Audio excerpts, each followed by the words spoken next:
بسم اللہ الرحمن الرحیم نحمدہ ونصلی ونسلم علی رسولہ الکریم اما بعد۔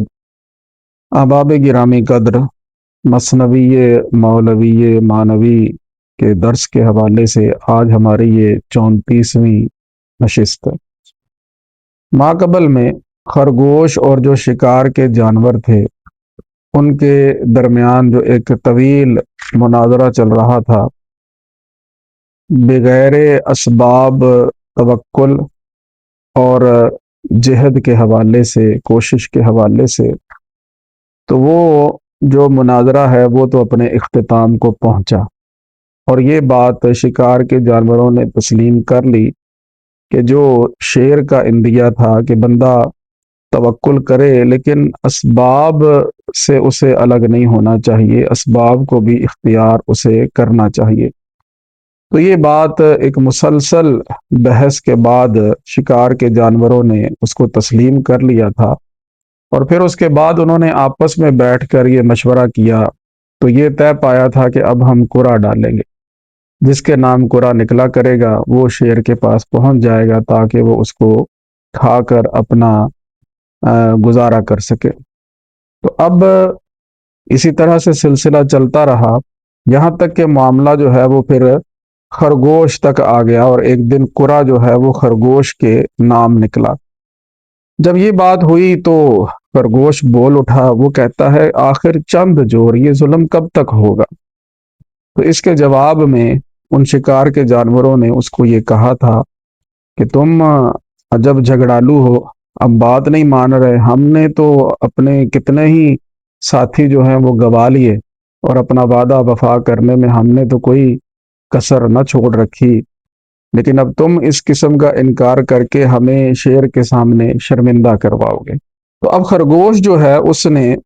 آگے سے کیا جواب دیا، مولانا جلال الدین رومی علیہ رحمہ اس حوالے سے فرماتے ہیں، یہاں جو عنوان آپ نے ذکر فرمایا ہے وہ ہے جواب خرگوش نخچیران را، ان شکار کے جانوروں کو خرگوش کا جواب۔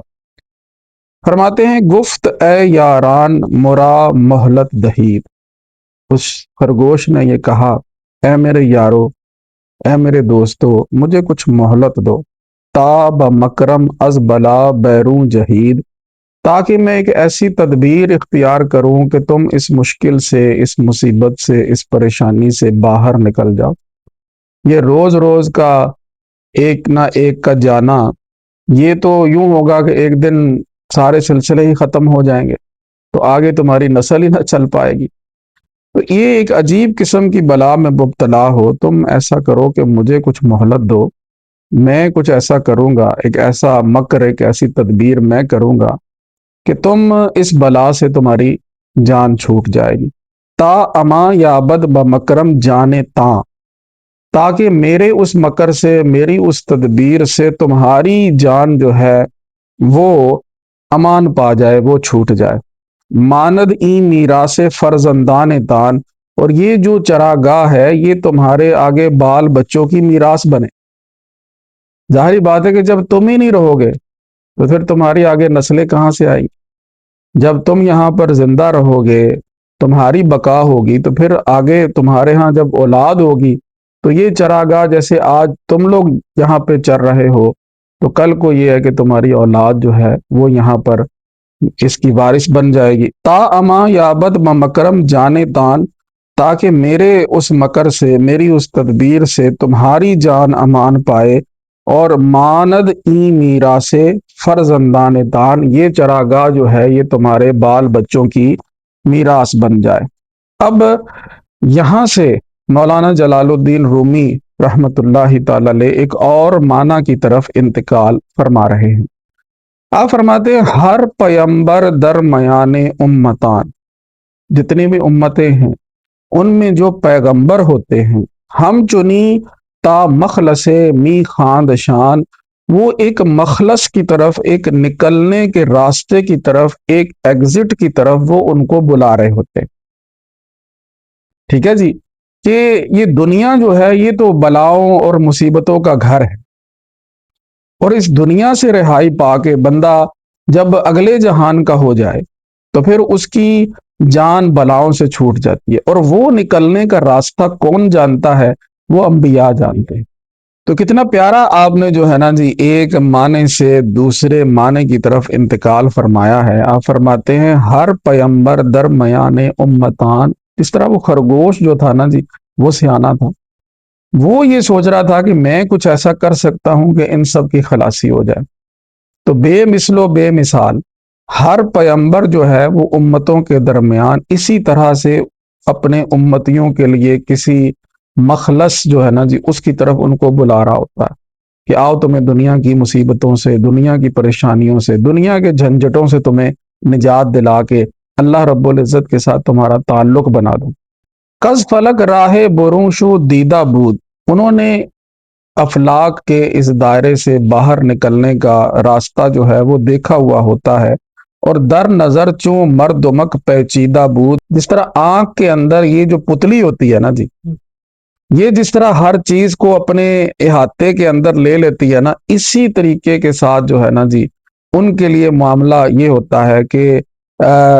سارا جو ہے نا معاملہ ان کے سامنے آشکار ہوتا ہے، جیسے آنکھ کی پتلی دیکھ رہی ہوتی ہے کسی معاملے کو، اسی طرح سے وہ جو ہے نا جی ان تمام راستوں کو دیکھ بھی چکے ہوتے ہیں، اور ان کے اندر وہ چیزیں سما چکی ہوتی ہیں، اور ان کو پتا ہوتا ہے کہ یہ راستہ ہے باہر نکلنے کا۔ لیکن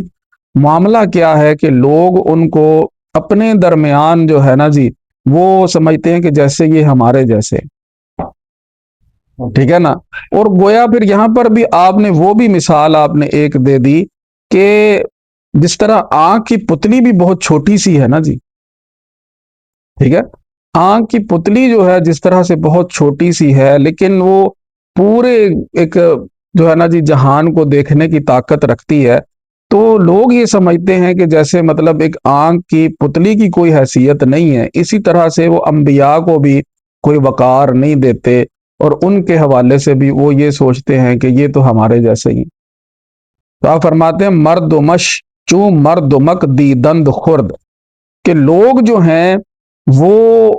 ان کو جیسے آنکھ کی پتلی چھوٹی سی ہوتی ہے نا جی، وہ ان کو بھی بہت چھوٹا جان رہے ہوتے ہیں، حالانکہ وہ چھوٹے نہیں ہوتے، ٹھیک ہے نا۔ انہوں نے تو ایک چیز کو بڑے جو ہے گہرائی تک دیکھا ہوا ہوتا ہے، یعنی لوگوں کی نظر میں یہ ہے کہ وہ بڑا اس کو سمجھتے ہیں کہ جس کی جسامت بڑی ہو یا کوئی الگ قسم کی طاقت اس کو حاصل ہو۔ لیکن جب انبیاء کی بات ہوئی تو انہوں نے یہی بات کی کہ مال حاضر رسول یاکل الطعام و یمشی فی الاسواق، یہ کیسا رسول ہے کہ جو کھانا کھاتا ہے اور ہماری طرح بازاروں میں تجارت کرتا۔ تو ایسی بات انہوں نے کیوں سوچی؟ تو گویا در بزرگی مردمک کس راہ نہ برد، جو حقیقت کے اندر آنکھ کی پتلی کا بڑا پن ہے وہ تو کسی نے نہیں دیکھا، لوگ ظاہر میں دیکھ رہے ہیں کہ آنکھ کی پتلی جو ہے وہ چھوٹی سی ہے۔ در بزرگی مردمک کس راہ نہ برد، اس کی جو حقیقت میں بزرگی ہے کہ وہ اتنی بڑی ہے کہ پورا جہان جو ہے وہ اس کے اندر سما جاتا ہے، اور وہ جتنی دور تک دیکھے ہر چیز کو اپنے اندر سمو لیتی ہے۔ تو جس طرح آنکھ کی اس پتلی کو لوگ جو ہے نا جی چھوٹا سا جانتے ہیں، اور ظاہر بین ہوتے ہیں لوگ، ان کے نزدیک وہ کوئی چیز نہیں، لیکن جب وہ اس کی حقیقت کیا ہے، اس کی حقیقت یہ ہے کہ وہ ہر طرف جو ہے نا جناب دیکھ لیتی ہے اور پورا جہان اپنے اندر سمو لیتی ہے۔ تو بات آپ یہاں پر یہی سمجھانا چاہ رہے ہیں کہ کسی بھی معاملے میں اجسام کا بڑا ہونا چھوٹا ہونا یہ معنی نہیں رکھتا، بلکہ حقیقت یہ ہے کہ اس کے اندر معنی کو سمیٹنے کی اور معنی کو اپنے اندر سمونے کی کیا جو ہے وہ استعداد ہے، اس چیز کو جو ہے وہ دیکھا جائے گا۔ یہاں اب خرگوش چھوٹا سا تھا نا، تو بڑے بڑے شکار کے جانور تھے، تو انہوں نے کہا بھی یہ چھوٹا سا ہے تو یہ ہمیں اتنی بات کر رہا ہے۔ تو وہ ساری بات انہوں نے یہاں پر سمجھانے کی کوشش کی کہ جس طرح وہ شکار کے جانور اس خرگوش کو کچھ نہیں سمجھ رہے، اسی طرح عام انسان جو ہے نا جی وہ انبیاء کو اپنے معاملات میں جو ہے نا وہ یہی سوچتے ہیں۔ کسی نے کہا کہ جی یہ کیسے نبی ہو سکتے ہیں، ان کے پاس تو پیسے نہیں ہیں، ہاں، کسی نے کہا کہ بھئی یہ بھی ہماری طرح سے کوئی الگ سے تو کوئی ایسا معاملہ نہیں ہے، کسی نے کوئی بات کر دی، کسی نے کوئی بات کر دی۔ تو گویا جس طرح ایک آنکھ کی پتلی کی ظاہراً کوئی حیثیت نہیں ہے، لیکن حقیقت آپ دیکھیں اس کے اندر کہ پورے جہان کو وہ اپنے اندر سمونے کی طاقت رکھتی ہے۔ تو اسی طرح سے معاملہ ہے یہاں پر۔ تو اب آگے نیا عنوان ہے کہ اعتراض نخچیران بر سخن خرگوش۔ اس خرگوش نے جب یہ بات کی تو اس کی بات پر ان شکار کے جانوروں نے اعتراض کیا کیا؟ آپ فرماتے ہیں قوم گفتندش کے اے خر گوش دار، دونوں الگ کر دیے، خر بھی الگ کر دیا اور گوش بھی الگ کر دیا، ٹھیک ہے۔ اب اس کو کیا کہا قوم نے؟ اے گدھے ہوش کر، ٹھیک ہے۔ وہ جو باقی شکار کے جانور تھے انہوں نے اس کو کیا کہا؟ قوم گفتندش کے اے خر گوش دار، ہوش کر، یعنی کہ کوئی توجہ کر معاملے پر۔ خیش را اندازہ خرگوش دار، اپنے آپ کو خرگوش کے مقام پر ہی رکھ، ٹھیک ہے نا۔ ہاتھی بننے کی کوشش نہ کر، اپنے آپ کو خرگوش کے مقام پر دیکھے۔ اب یہاں بھی خرگوش ہے، وہاں بھی خرگوش، لیکن یہاں خر اور گوش دونوں کو الگ الگ پڑھا جائے گا۔ قوم گفتندش کے اے خر گوش دار، قوم نے اس کو کہا کہ اے گدھے ہوش کر، خیش را اندازہ خرگوش دار، اپنے آپ کو خرگوش کے مقام پر ہی رکھ، اس سے آگے بڑھنے کی کوشش نہ کر۔ ہی چے لافست این کے از تو بہتراں، در نیاور دند اندر خاطراں، یہ کیسی تم لاف مار رہے ہو، یعنی کہ کیسی ڈینگ، ڈینگ کہتے ہیں نا، ہاں، کیسی تم ایک لمبی بات چھوڑ رہے ہو، کیسی تم ایک دور کی بات کر رہے ہو کہ جو تم سے بڑے بڑے ہیں، بہتر بھی ہو سکتا ہے مہتر بھی ہو سکتا ہے، جو تم سے بڑے بڑے جانور ہیں ان کے دل کے اندر تو ایسی کوئی بات نہیں آئی۔ تم اتنے سے ہو ایک دو شیر کے، اور تمہارے جناب دماغ میں یہ بات آ رہی ہے کہ تم یہ کہہ رہے ہو کہ تم ایسی تدبیر کرو گے کہ ہمیں چھڑوا لو گے سب کو اس بلا سے۔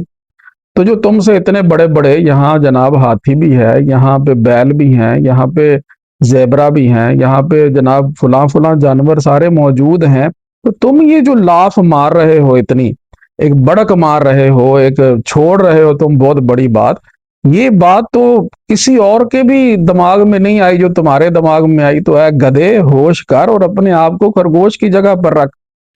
موجبی، موجب عجب سے ہے، موجبی یعنی تو خود پسندی کا شکار ہے،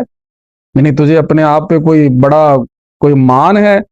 یا خود قضا مان در پیست، یا کہیں ایسا تو نہیں کہ تقدیر ہی اب ہمارے پیچھے کہ اب ہم انکار کریں گے تو شعر جناب خود یہاں پر تشریف لے آئے گا،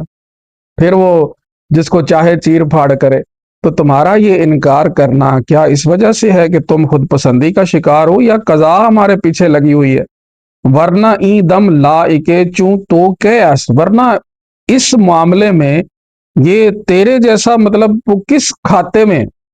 جو تو بات کر رہا ہے، تو تیرے جیسا تو کسی معاملے میں آ نہیں سکتا کہ جو تو ہمیں بات کر رہا ہے، ہم اتنے بڑے ہیں اور جناب ہر حوالے سے ہم کامل ہیں۔ تو یہ دو ہی سلسلے ہو سکتے ہیں، یا تو اپنے آپ میں عجوب کا شکار ہے، تکبر کر رہا ہے، خود پسندی کا شکار ہے، یا پھر مسئلہ یہ ہے کہ ساڑی لکھی ہوئی، ٹھیک ہے نا، تقدیر جو ہے نا وہ ہمارے آڑے آ گئی ہے۔ ورنہ تمہارے جو ہے نا جی معاملہ، جیسی تم بات کر رہے ہو، خود کو دیکھو اور اس بات کو دیکھو، تم کس لائق ہو؟ اب جواب خرگوش نخچیران را، ان شکار کے جانوروں کو اس خرگوش نے جواب دیا، گفت اے یاران حکم الہام داد، اس نے کہا اے میرے یارو، اے میرے دوستو، اللہ تعالیٰ نے میرے دل کے اندر یہ بات الہام کی ہے۔ مرد ضعیف را قوی رائے فتاد، کیونکہ وہ اللہ تعالیٰ ہے، اس کا کرنا یہ ہوتا ہے کہ وہ ضعیفوں کو بھی قوی رائے دے دیتا، جو بظاہر ان کا جسم اتنا نہیں ہوتا، لیکن اللہ تعالیٰ ان کو ایک الگ فن، ایک الگ رائے ایسی الہام کر دیتا ہے، اس کی قدرت سے کیا انکار ہو سکتا؟ ٹھیک ہے۔ گفت اے یاران حکم الہام داد، اللہ تعالیٰ نے میرے دل کے اندر یہ بات الہام کی ہے۔ مرد ضعیف را قوی رائے فتاد، یہ ہوتا رہتا ہے اللہ رب العزت کے کرم سے کہ کسی ضعیف کو اللہ تعالیٰ جو ہے وہ قوی رائے عطا کر دیتا ہے۔ آنچ حق آموخت مر زمبور را، وہ جو اللہ تعالیٰ نے شہد کی مکھی کو سکھایا ہے گھر بنانا، اور پھر اس میں شہد جو ہے وہ پیدا کرنا، وہ جو اللہ تعالیٰ نے شہد کی مکھی کو سکھایا ہے، جیسے وہ قرآن مجید میں آتا ہے نا، وہ اوہا ربو کا الی النحل، کہ تمہارے رب نے شہد کی مکھی کی طرف الہام کیا، ٹھیک ہے نا، اسی الہام کی بات یہ کر رہے ہیں۔ خرگوش یہ کہہ رہا ہے کہ جیسے اللہ تعالیٰ نے ایک شہد کی مکھی کے دل میں یہ بات الہام کی کہ تم گھر بناؤ ایسے اور پھر ان کے اندر تم شہد پیدا کرو، تو آنچ حق آموخت مر زمبور را آن باشد شیر را و گور را، وہ چیز شیر کو نہیں آئی، وہ چیز گور یہاں پہ مخفف کر کے لکھا ہے، اصل لفظ ہے گورخر کہتے ہیں زیبرے کو، ٹھیک ہے، زیبرے کو وہ بات نہیں آئی، وہ بات شیر کو تو نہیں آئی، وہ کس کو آئی ہے؟ شہد کی مکھی کو، کہ خانہ ہا سازد پر از حلوائے تر، وہ خانے بناتی ہے، گھر بناتی ہے کہ جو حلوائے تر سے یعنی شہد سے بھرے ہوئے، حق برو آ علم را بگشاد در، اللہ تعالیٰ نے اس پر اس علم کے دروازے کھول دیے، اللہ تعالیٰ نے اس پر اس علم کے دروازے کھول دیے ہیں، اس کو پتا ہے کہ اس طرح سے نظام کرنا۔ تو کیسی بات آپ نے بتائی کہ خرگوش ہر چند کے وہ سائز میں چھوٹا ہے، لیکن اس کے دل میں بھی اللہ پاک کوئی نہ کوئی چیز الہام فرما سکتا ہے۔ جیسے اللہ تعالیٰ نے مکھی کیا ہے، مطلب عام ویسے بھی کئی مکھیاں ہیں، اس کی طرح کی کئی ہیں، لیکن اللہ تعالیٰ نے خاص کرم فرمایا کہ اللہ نے خود اس کو قرآن میں بھی اس بات کو بیان فرمایا کہ ہم نے شہد کی مکھی کو الہام کیا ہے کہ تم اس طرح سے کرو۔ تو خانہ ہا سازد پر از حلوائے تر، وہ حلوائے تر سے پر جو ہے وہ گھر بناتی ہے، حق بر او آ علم را بگشاد در، اللہ تعالیٰ نے اس کے اوپر اس علم کے دروازے کھول دیے ہیں۔ آنچ حق آموخت کرم پیلا را، وہ جو اللہ تعالیٰ نے ریشم کے کیڑے کو سکھایا ہے، وہ جو اللہ تعالیٰ نے ریشم کے کیڑے کو سکھایا ہے، ہیچ پیلے داند آنگو ہیلا را، کیا کوئی ہاتھی بھی اس طرح کا ہیلا جانتا؟ کیا کوئی ہاتھی بھی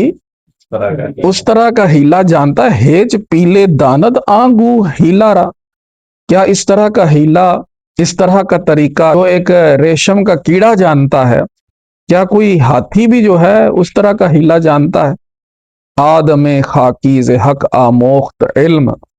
آدم خاکی نے اللہ رب العزت سے علم سیکھا، تاب ہفتم آسماں افروخت علم، یہاں تک کہ ساتویں آسمان پر جو ہے ان کے علم کا اجالا ہو گیا۔ جب حضرت آدم علیہ السلام کو وَعَلَّمَ آدَمَ الْأَسْمَاءَ كُلَّهَا، کہ اللہ تعالیٰ نے آدم علیہ السلام کو تمام چیزوں کے نام بتائے، تو پھر وہ علم کا ہی چرچا ہوا نا وہاں پر، وہاں فرشتوں کے درمیان کس چیز کا چرچا ہوا؟ علم کا چرچا ہوا۔ تو آدم خاکی ز حق آموخت علم، تاب ہفتم آسماں افروخت علم، ساتویں آسمان پر مراد اس سے بلندی ہے، یعنی بلندیوں پر جو ہے نا جی علم کی شمع جو ہے وہ روشن ہو گئی اور اس کے اجالے ہو گئے۔ نام و ناموس ملک را در شکست، ان کے اس اقدام نے کہ جو انہوں نے علم سیکھا، جو انہوں نے حقیقت کو جانا، اس چیز نے جو کہہ لیں کہ فرشتوں کا نام تھا اور فرشتوں کا شہرہ تھا، اس معاملے کو توڑ دیا، کہ انہوں نے یہ کہہ دیا کہ لا علم لنا الا ما علمتنا، کہ ہمارے پاس تو اتنا ہی علم ہے جتنا مولا تو نے ہمیں عطا کیا، ٹھیک ہے نا۔ تو نام و ناموس ملک را در شکست، کوری آنکس کے در حق در شکست، وہ بندہ اندھا ہے جو اللہ تعالیٰ کے معاملات کے اندر شک کرے، وہ بندہ اندھا ہے کہ جس کو اللہ رب العزت کی قدرتوں کا پتہ نہ ہو، جو چیزوں کو ان کے اجسام کے حوالے سے جانے کہ جی چیز جو ہے وہ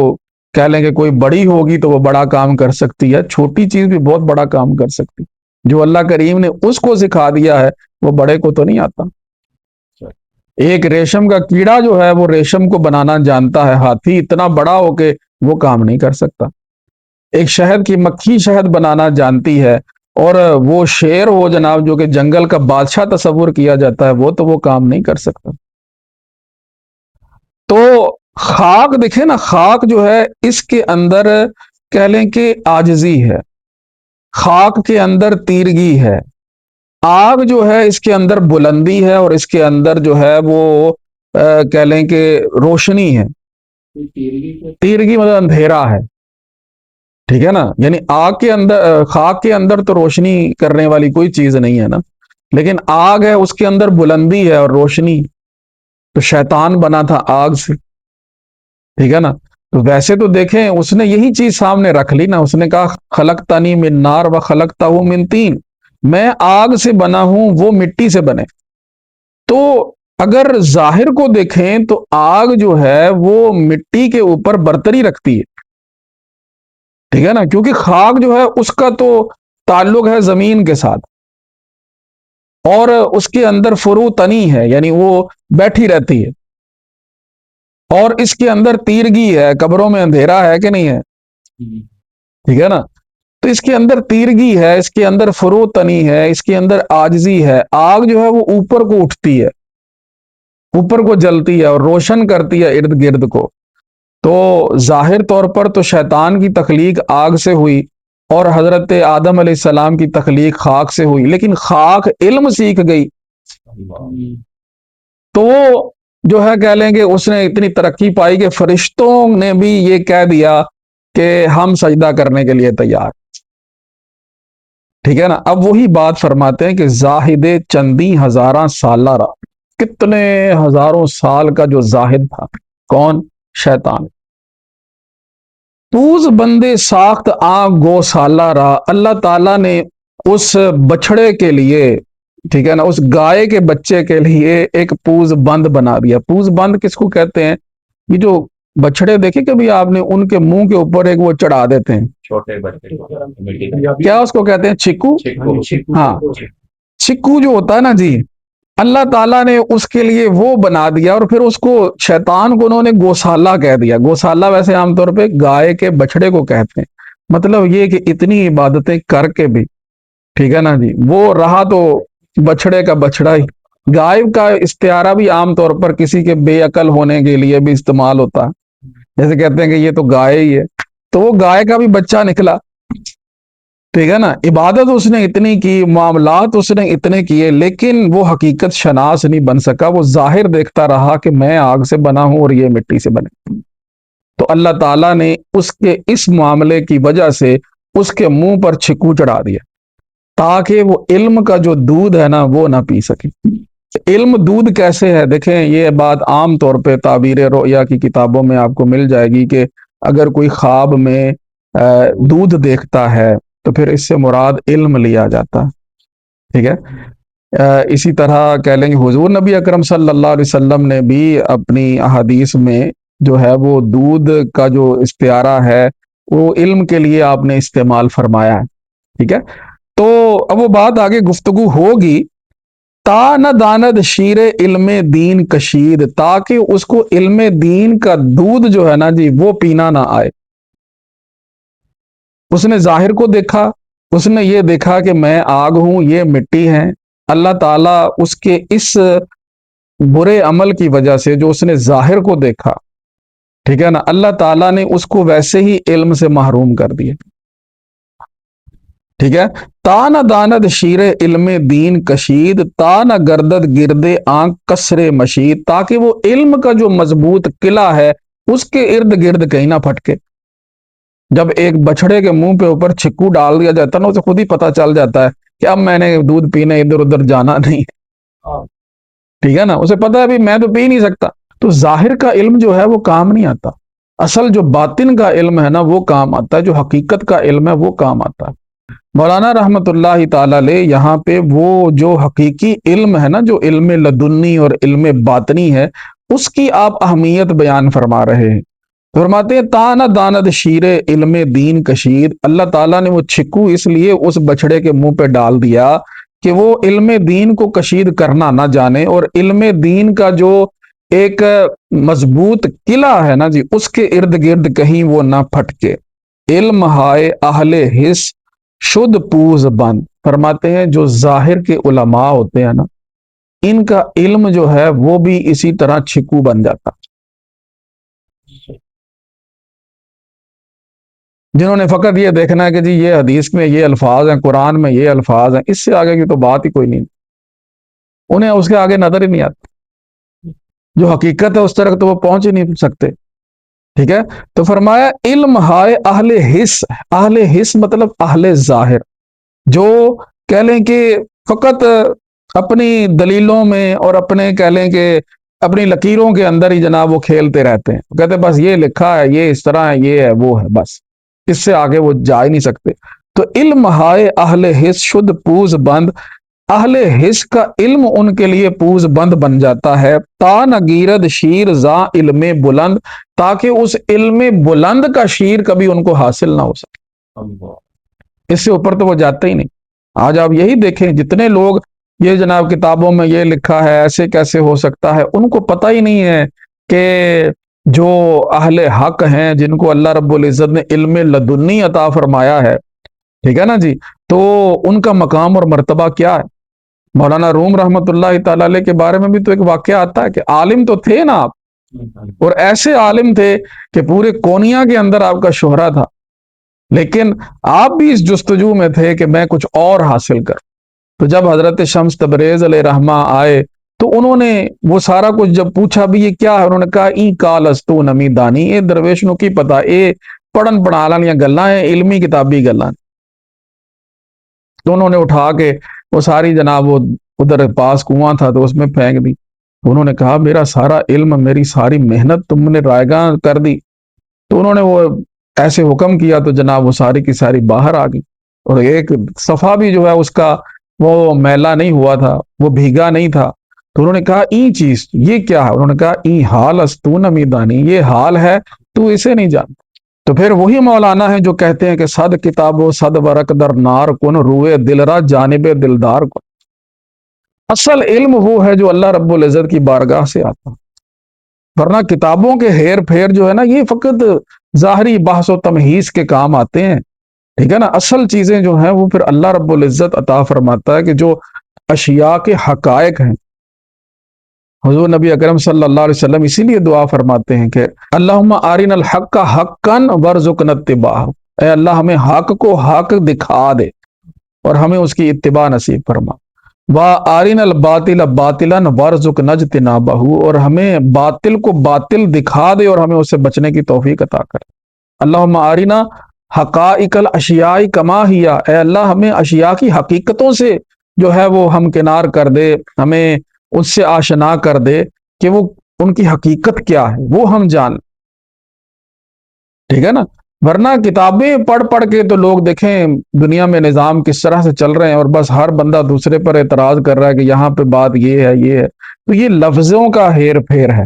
لفظوں کے معاملے ہیں، ٹھیک ہے؟ فرماتے ہیں علم ہائے اہل حس شد پوز بند، اہل حس کا علم وہ ان کے لیے چھکو بن جاتا، تاکہ وہ جو علم بلند کا جو شیر ہے، جو دودھ ہے، وہ نہ وہ پئیں۔ اب بات آ گئی دل کی، آپ فرماتے ہیں قطرہ دل را یکے گوہر فتاد، اللہ تعالیٰ نے ہمارے اس قطرہ دل کو، یہ دل کیا ہے؟ خون ہی ہے نا اس میں چل رہا،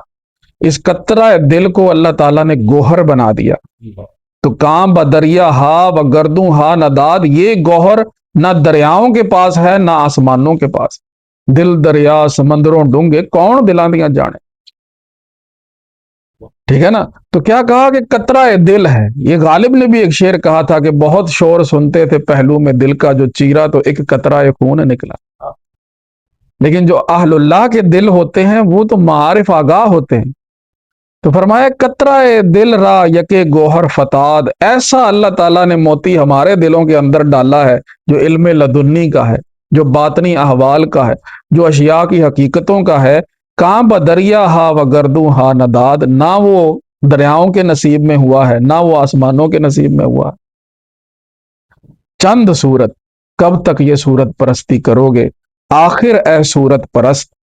اے صورت پرست آخر کب تک یہ صورتوں کو دیکھنے والا معاملہ تیرا چلتا رہے گا؟ جان بے معنات از صورت نہ رست، تمہاری بے معنی روح جو ہے وہ صورت سے نہیں چھوٹ سکتی، اس کو صورت سے نکال۔ اب یہ ساری چیز آپ بیان کریں گے کہ صورت کی کوئی حقیقت نہیں ہوتی، حقیقت جو ہے وہ جان کی ہے، وہ روح کی ہے۔ اگر وہ اچھی ہے تو پھر ظاہر بھلے جیسا بھی ہو، اس پر آپ نے دلائل دینے، اور بڑے ایسے ایسے دلائل دینے کہ آنکھیں کھلی کی کھلی رہ جانی۔ تو آپ فرماتے ہیں چند صورت آخر اے صورت پرست، اے صورت پرست، یہ صورت پرستی آخر کب تک تیری چلتی رہے گی؟ جانے بے معنات از صورت نہ رست، تیری جانے بے معنی جو ہے وہ صورت سے نہیں چھوٹی۔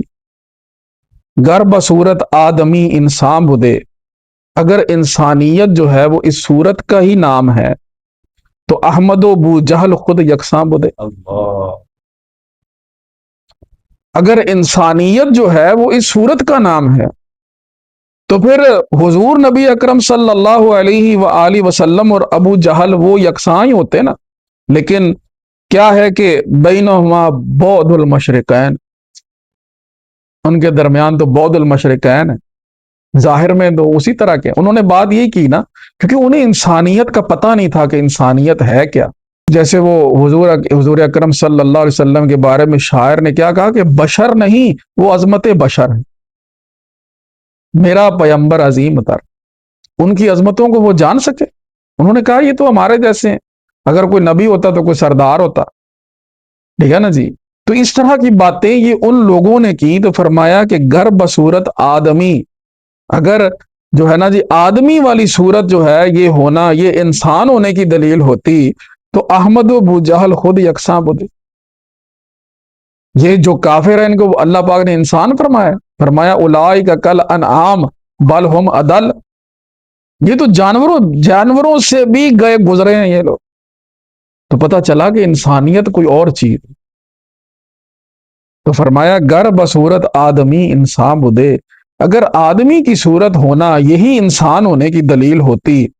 تو احمد و ابو جہل خود یکساں بدے۔ کچھ اور نسخوں میں یہاں پر ایک اور بات بھی پھر آپ نے ذکر فرمائی ہے، وہ یہ ہے کہ حضور نبی اکرم صلی اللہ علیہ وآلہ وسلم اور ابو جہل دونوں جو ہیں، مطلب آپ کعبے میں گئے جب وہاں پر بت موجود تھے، حضور ہیں تو بت جھک گئے ہیں، ٹھیک ہے، اور وہ ہے تو وہ بتوں کے آگے جھک گیا، ٹھیک ہے نا۔ بت جو ہے وہ حضور کے لیے جھک گئے، تو یہ فرق ہے۔ نقش بر دیوار مثل آدم است، ایک آدمی کی تصویر دیوار پر بنا دو، بنگر از صورت چے چیزیں او کم است، پھر اب یہ دیکھو کہ یہ صورت تو بن گئی ہے، تو اب اس میں کون سی چیز کم ہے؟ کیا اس کو کہو گے کہ یہ ایک انسان ہے؟ وہ صورت ہے، وہ ظاہر ہے۔ ایک انسان کی صورت جو ہے نقش بر دیوار مثل آدم است، ایک آدمی کی طرح کی تصویر تم دیوار کے اوپر بنا دو، تو پھر اس کے بعد یہ دیکھو کہ صورت تو بن گئی ہے، اب کون سی چیز کم ہے؟ یہ بولتی کیوں نہیں؟ یہ بات کیوں نہیں کرتی؟ یہ کوئی ارشادات کیوں نہیں فرماتی؟ یہ کوئی دیکھ کیوں نہیں رہی؟ کسی چیز کے بارے میں اپنا ما فی الضمیر بیان کیوں نہیں کر پاتی ہے؟ جان کم است، خود بتا دیا آپ نے، کیا کم ہے اس میں؟ جان نہیں ہے اس کے اندر، وہ تصویر ہے، بن گئی ہے آدمی کی طرح کی۔ جان کم مست آ صورت باتاب را، اس باتاب یعنی وہ صورت تو بڑی خوبصورت ہے، اس کے اندر جناب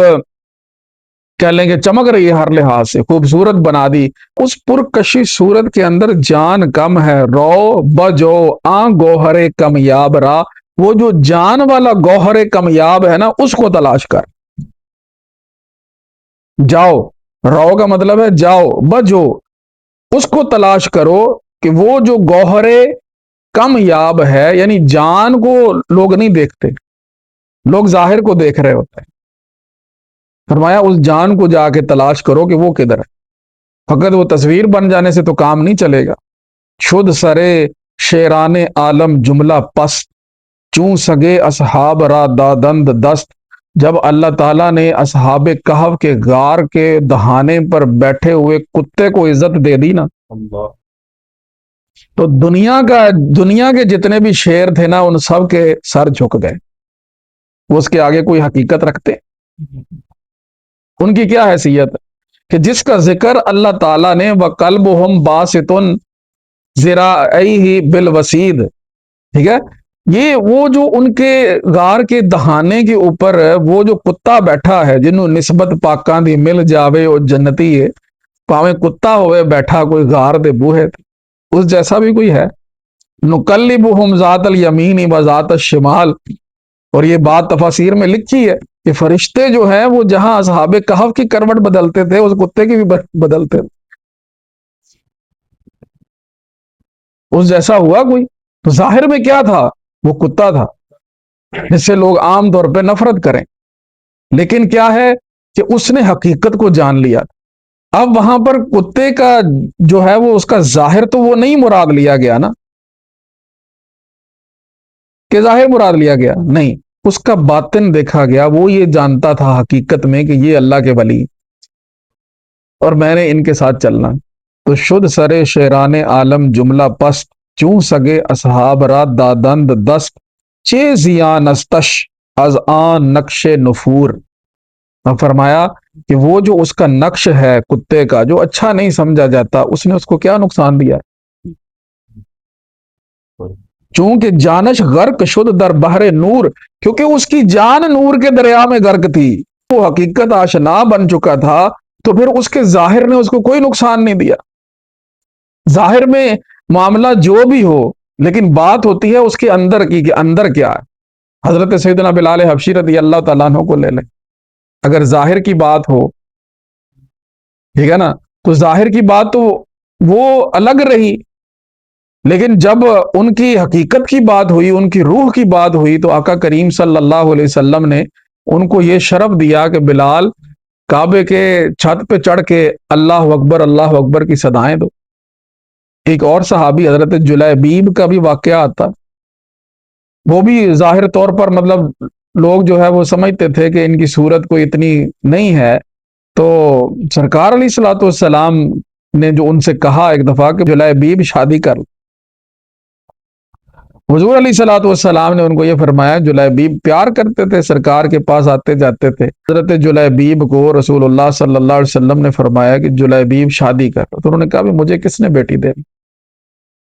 میرے پاس تو کوئی بیٹھنا پسند نہیں کرتا۔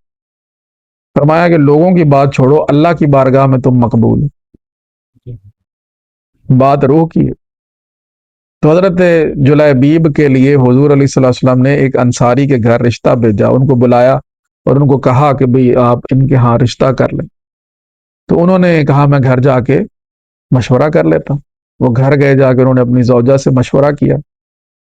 تو انہوں نے جو ہے نا زوجہ ان کی، انہوں نے یہ کہا بھی رسول اللہ صلی اللہ علیہ وسلم کو ہمارے لیے جلیبیب بھی ملا، ہم نے تو بڑے بڑے لوگوں کے رشتے ٹھکرا دیے ہیں، تو اب جلیبیب کے ساتھ یہ کیسے ہو سکتا؟ انہوں نے کہا ٹھیک ہے یہ چلو میں انکار کر دیتا ہوں۔ وہ اٹھ کے جانے لگے تو بیٹی سن رہی تھی، اس نے کہا کیا کرنے جا رہے ہو؟ سرکار علیہ الصلوۃ والسلام کی پسند کو تم جو ہے تم ٹال رہے ہو، جو حضور نے پسند کر لیا پھر اس سے آگے تو کوئی بات ہی نہیں۔ تو اب ان پر بھی حقیقت آشکار ہو گئی، انہوں نے رشتہ کر دیا۔ تو حضرت جلیبیب جو ہیں وہ تو پھر شہید ہو گئے، لیکن راوی فرماتے ہیں کہ وہ جو مائی صاحبہ تھی نا، مدینے میں نے کسی گھر میں اتنی رونق نہیں دیکھی جتنی ان کے گھر رونق ہوتی۔ تو وہ بات یہاں پر مولانا روم رحمت اللہ تعالی علیہ فرماتے ہیں کہ چے زیا نستش ازان نقش نفور، اس نقش نفور کا اس کتے کو کیا نقصان ہوا؟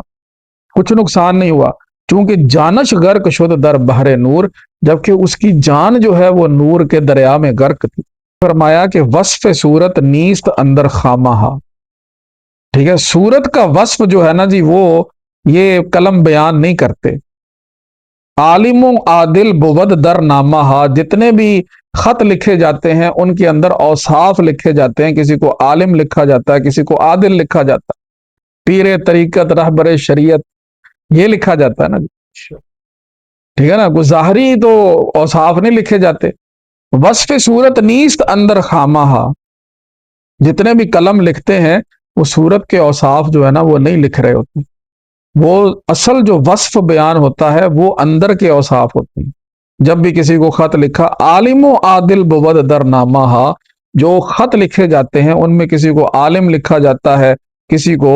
عادل لکھا جاتا ہے، کسی کو منصف لکھا جاتا ہے، اس طرح سے جو ہے نا جی وہ باتیں لکھی جاتی ہیں۔ یہ نہیں لکھا جاتا کہ جناب قد بڑا لمبا ہے تو جناب ہاتھ بڑے مضبوط ہیں تو انگلیاں بڑی خوبصورت ہیں، یہ چیزیں نہیں لکھی جاتی۔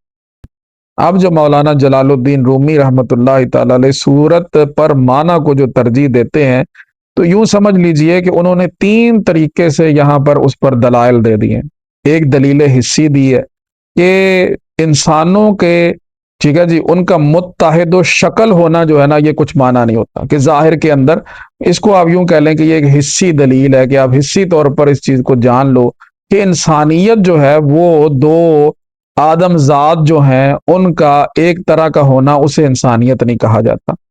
بلکہ یہ ہے کہ انسانیت جو ہے وہ ایک الگ چیز ہے اور وہ مانوی چیز ہے۔ اسی طرح ایک دلیل انہوں نے مذہبی دے دی جو حضور علیہ الصلوۃ والسلام کا ذکر کیا اور ابو جہل کا ذکر کیا، اور تیسرا جو ہے انہوں نے ایک عرفی دلیل یہ دے دی، جو مطلب یہ خطوط لکھے جاتے ہیں ان کے اندر جو اوصاف لکھے جاتے ہیں وہ مانوی اوصاف ہوتے ہیں، وہ ظاہری اوصاف نہیں ہوتے، لہذا دلیل حصی سے، دلیل مذہبی سے اور دلیل عرفی سے آپ نے یہ بات ثابت کر دی کہ معنی جو ہے وہ صورت پر ترجیح رکھتا ہے۔ عالم و عادل ہما ماناست بس، عالم ہونا عادل ہونا یہ معنی ہی ہے اور بس، کش نیابی در مکانوں پیش و پس، کہ یہ جو معانی ہوتے ہیں نا جی، یہ کہہ لیں گے ان کا تحیز نہیں ہے، کسی مکان کے اندر یہ بند نہیں ہوتے کہ میں یہاں سے کر کے عالم ہوں، ٹھیک ہے نا، نہ یہ آگے پیچھے ہوتے ہیں یہ معنی۔ تو معنی کی حقیقت یہ ہے کہ نہ اس کے اندر جو ہے وہ تحیز ہوتا ہے اور نہ ان کے اندر سمت ہوتی ہے کہ جناب کوئی یہ کہے کہ میں جو ہے نا جی اپنے کہہ لیں کہ اگلی جانب سے عالم ہوں پچھلی جانب سے نہیں، یا وہ یوں کہیں بھی یہ معنی وہاں پر پڑا ہوا ہے وہاں پر نہیں پڑا ہوا۔ تو مانوی جو باتیں ہوتی ہیں ان کے، کیونکہ تحیز اور سمت جو ہے یہ اجساد سے تعلق رکھتی، کسی جگہ پر ہونا، کسی جگہ میں سما جانا، کسی سمت کی طرف چلے جانا، یہ اجساد کا کام، معنی کا یہ کام نہیں۔ معنی بس ہوتا ہے، وہ آگے پیچھے نہیں ہوتا، وہ کسی چیز کے اندر نہیں ہوتا۔ می زند برتن زسوئے لا مکان، می نہ گنجد در فلک خورشید جان، فرماتے ہیں یہ وہ چیزیں ہیں، یہ اللہ رب العزت کی جانب سے وہ شعائیں ہیں کہ جو اللہ تعالیٰ لا مکان سے ہمارے اجساد پر ڈالتا ہے۔ علم لدنی کا فیض جو ہے وہ لا مکان سے آتا ہے، اور فرمایا کہ جان کا صورت جو ہے نا جی وہ دنیا کے اس فلک میں نہیں سما سکتا۔ جان کا صورت جو ہے وہ دنیا میں نا بیٹھے باتیں کر رہے ہیں، کہتے ہیں جی سدرۃ المنتہا مخلوق کی انتہا ہے، تو نبی علیہ السلام بھی مخلوق ہیں تو ان کی بھی انتہا ہے، یہ وہ چھکوئی بن گیا ہے، ٹھیک ہے نا، یہ وہ چھکوئی بن گیا نا، انہوں نے سمجھا ہی نہیں، آگے کی ان کی سوچ ہی نہیں آ رہی کہ اللہ کریم جو ہے وہ عطا کرنے پر قادر نہیں ہے، تو وہ لامکان کی باتیں ہیں۔ فرمایا یہ علم لدنی اور معانی کا جو سارا ایک فیض ہے نا یہ آتا ہے لامکان سے، اور مین گنجد در فلک خورشید جان، جان کا صورت جو ہے وہ دنیا کے اس فلک پہ نہیں سماتا۔ یہاں ایک نیا عنوان آپ نے ذکر کر دیا کہ ذکر دانش خرگوش و بیان فضیلت و منافع دانش، خرگوش کی عقل مندی کا ذکر اور عقل مندی کا نفع اور اس کی فضیلت کے بیان میں، بعض نسخوں کے اندر یہ جو عنوان ہے یہ کچھ آگے کر کے ہے، لیکن یہاں پر یہیں ذکر ہو گیا ہے۔ تو بہرحال آپ فرماتے ہیں کہ این سخن پایان نہ دارد ہوش دار، یہ باتیں ختم ہونے والی نہیں، ان کو سمجھ لو۔ گوش سوئے قصہ خرگوش دار، اب وہ جو خرگوش کا جو قصہ ہے اس پر اپنا دھیان رکھو، اس پر اپنا دھیان رکھو۔ گوش خر بفروش بدیگر گوش خر، فرمایا کہ یہ جو گدھے والے کان ہیں نا تمہارے، ان کو بیچ دو، یہ نہیں چاہیے، ٹھیک ہے۔ فرمایا کہ بھی عقل مندی سے کام لو، اور یہ جو جسمانی کان ہے نا ان کو انہوں نے گدھے کے کانوں سے تشبیہ دے دی کہ گدھے کے کان اتنے بڑے ہوتے ہیں، وہ کیا اس سے کوئی خاص چیز سن لیتا؟ تو آپ فرماتے ہیں کہ گوش خر بفروش، یہ جو گدھے کی جیسے گدھے کے کان ہیں ایسے تمہارے بھی کان، تو فرق کیا ہوا؟ یہ آوازیں تو گدھے بھی سن لیتے ہیں، لیکن تم اس آواز کو سنو جو من لدن سے آ رہی ہے۔ فرمایا گوش خر بفروش، یہ گدے والے جو کان ہے نا یہ بیچ دو، اور دیگر گوش خر، دیگر گوش خر، تکلیف بھی آپ نے ایسی فرمائی ہے نا، گوش خر، ٹھیک ہے نا، وہ یہاں پہ آ گیا، اور پھر آگے دیگر گوش خر، یعنی کوئی اور کان جو ہے نا خریدو جو حقیقت کو سننے والے، وہ کان خریدو، کی سخن را در نیابد گوش خر، کیونکہ یہ باتیں جو ہے نا جی یہ گدے والے کانوں کے سننے والی نہیں، یہ ظاہر کے کانوں کے سننے والی نہیں ہے۔ کی سخن را در نیابد گوش خر، جیسے وہ ایک جگہ فرمایا نا کہ محرم ای ہوش جز بے ہوش نہیں، ٹھیک ہے، کہ یہ جو ہوش ہے یہ کسی بے ہوش کو ہی سمجھ میں آتا۔ تو گوش خر بفروش و دیگر گوش خر، یہ گدے والے اپنے ظاہر کان جو ہیں یہ سارے بیچ دے، اور دیگر گوش خر، وہ حقیقت آشنا کان جو ہے نا وہ تم خرید دو، کی سخن را در نیابد گوش خر، کیونکہ یہ جو باتیں ہیں ان کو گدے والے کان جو ہیں وہ نہیں سن سکتے۔ رو تو روبا بازی خرگوش بین، جاؤ اس خرگوش کی روبا بازی دیکھو کہ وہ لومڑی کی طرح کیسے چلاکی کر رہا ہے، کیسا اس کو فن آیا ہے۔ جاؤ روبا بازی خرگوش بین، شیر گیری سازی خرگوش بین، یہ دیکھو کہ خرگوش نے جو ظاہر میں چھوٹا سا تھا اس نے اتنے بڑے شیر کو کیسے قابو میں کر لیا۔ تو خیر ابھی بات پھر درمیان میں سے نکل جائے گی، تو آگے جا کے کہیں وہ بات ہوگی، لیکن آپ نے یہ بات فرما دی کہ جو حقیقت ہے نا جی اس کو سمجھنے کی کوشش کرنی چاہیے، اور ظاہر جو ہے نا جی اس پر معاملات کو پرکھنا جو ہے یہ چھوڑ دیں، تاکہ یہ ہے کہ وہ اسرار اور وہ رموز اور وہ معارف بندے کو حاصل ہوں کہ جو اس کو جناب اس جہان سے نکال کر کسی اور جہان تک پہنچا دیں۔ یہی حقیقت میں معرفت کی باتیں ہیں۔ اللہ رب العزت ہم سب کو سمجھنے کی توفیق عطا فرمائے۔ وآخر الدعوانا الحمد للہ رب العالمین۔